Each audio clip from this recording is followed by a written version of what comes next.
Hello everyone, some old man out in the garden. I just wanted to go ahead and show you a few things that are happening out here. As you can see, things are starting to boom.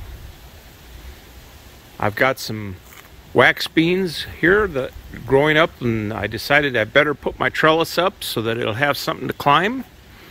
I see carrots and radishes up there in bed number 2. And I've also gone ahead and put out a whole bunch of pots. I've got 1 or 2 more that I can still put out, but I've planted almost all of my starts that I'd had sitting on the picnic table up at on the deck. Well, let's go over here and show you something that we really accomplished today. All of my dripper lines are doing their job. Hopefully I'll be able to start seeing some real growth here. As you can see, that small tree is no longer in place. I had intended to go ahead and film taking it down, but we just got it down so quick that I didn't even think about pulling out the camera. I do have to finish gathering up all the debris, but I've already chopped the log up, and I'll be hauling that out to the front yard to dispose of when the city recycling comes by. But as you can see, things are starting to really go well. I've got squash all over the place booming. So I expect, if nothing else, we're going to see an abundance of squash this year. I do see over here in bed number 2, I see my peach tree. One of the peach trees is dropping peaches all over the place, and you can see them all over the ground. But there are still quite a few of them on the branches. I'm not quite sure why the peach tree drops all the peaches, but every year I've seen that it does. And then when it ripens up, I still have a boatload of peaches on the branches. So I expect we'll see the same thing. Last year it was that fruit tree, that peach tree over here, that was actually doing peaches, but I see it's got peaches, it's set fruit as well. Hopefully both of them will be producing, and I'll have an abundance of peaches. Now my pear tree, this one right here in bed number 1, I'm not seeing any fruit set on that this year, but I have heard that pears only bear every other year. So it may be that I won't see any this year. So we'll just have to satisfy our fruit urges with peaches. I don't see any figs yet, but it's still early in the season. Looks like there might be some buds on there. We'll see. I did some severe pruning on this tree because it was just getting out of hand. I will go ahead and henceforth prune religiously and just leave it off the main trunk like this and let it grow. But I think it's doing well enough right now. The big problem I see is it's blocking a lot of the sun to some of these things, like the beans, which suddenly just appeared because I didn't notice them the other day when I was walking through the garden. And I do try to walk through at least daily and get a look at what's in the beds.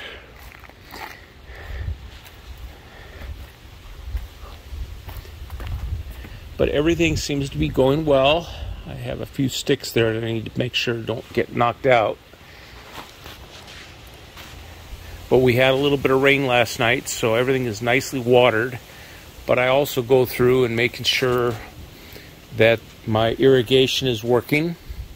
And then, like yesterday and this morning, I went through and hand watered with some fertilizer enhanced water, and put just enough of that to help things along. But as you can see, It's all going fairly well. I'm starting to see little bits of cabbage. I'm seeing radishes and carrots.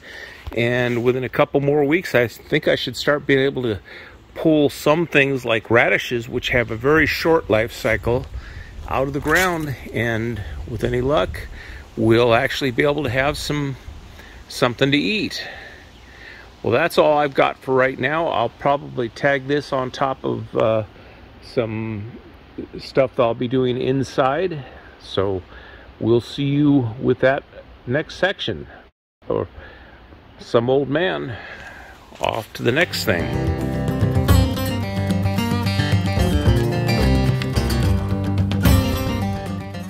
Hello again, everyone. Some old man. I'm not in the garden right now. Surprise, surprise. Right now, I'm looking at the back of my pickup truck. And what do I see? I see a can of gas. I'm prepared just in case I run out of gas or something else. I've got 5 gallons in the back, no problem. Of course, I don't want to leave that gas sitting there all the time. I rotate it at least once a year, usually once in the fall, once in the spring. I'll probably be rotating it here June 1st. The little red container, this old man just is a little lazy to be lifting up a 5-gallon jerry can of gasoline, so that's a fuel pump. Every time I need to rotate gas, that comes out, plugs in the cigarette lighter, and pumps the gasoline in the 5-gallon can down to the point that I can actually pick it up without a struggle. Well, that's just one of the things I do to prepare. You know, if you store a little bit of gas, whether you carry it in the back of a pickup or keep it somewhere in your garage or whatever, over and above what you'll need for powering a lawnmower or whatever, that's a good idea. But if you've got a little generator, and I've talked about this before, then you've got a way to run it for when there's a power outage. Well, I have more than a can of gas in my pickup truck. As you can see, I've got 6 more 5-gallon jerry cans, numbered 1 through 6. I think I didn't turn the one on the end so that the number is showing, but they're numbered 1 to 6. And every month I pour one of those into my gas tank and then take the can down to the gas station and fill it up when I top off my truck. And then it goes back into the rotation. Numbers 1 are for January and July. 2 is for February and August, and so on. So each can gets turned over twice a year. Now you can safely store gasoline for an entire year and it's not going to go bad. You can go ahead and add some of the additives that are available. Pri-G, or what's the other one? I don't know. But there are additives that will, fuel stabilizers, that will make it so that gasoline will last safely for 2 years. It's a little iffy to make it last beyond that, so that's one reason that I go ahead and rotate the gasoline, so that I don't have to worry about having it go bad and stale on me. Now, why do I keep this gasoline? Well, first of all, it's for my generator as a backup. The generator is a backup to my solar power array, which of course is the backup to the grid, although it basically displaces the grid on a dollar basis. Secondly, if things go haywire such that gasoline is not as available, I have at least a little bit of a backup so that I can fuel my vehicle. For instance, if we have to do a bug out and there's no gasoline to be had, I have enough in these 6 containers to fuel both my truck and my wife's car if needed. Of course, the idea is you don't let your car get down much below 1/2 of a tank before going and filling it up. I usually fill up about at a 1/4 tank, but I've also got that 6 gallons in the back of my truck. So it's really 1/2 a tank. This is just something to think about. A little bit of preparedness you might want to go ahead and consider doing yourself if you've got a good place to store gasoline. Mine is not ideal.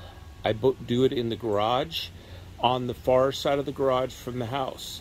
These are gasoline safe containers. The biggest thing you need to do, besides keeping them in approved containers, is make sure your area is well ventilated, because you don't want gasoline fumes to build up if there is any sort of a leak. As long as you've got good ventilation, you won't get a buildup. So with that, I think we're done here, and I'm going to say so long. Oh, and don't forget to hit the like button, subscribe if you're not already, tell your friends, and leave a comment and tell me what you think about gasoline and storing it around your living place. Some old man signing off.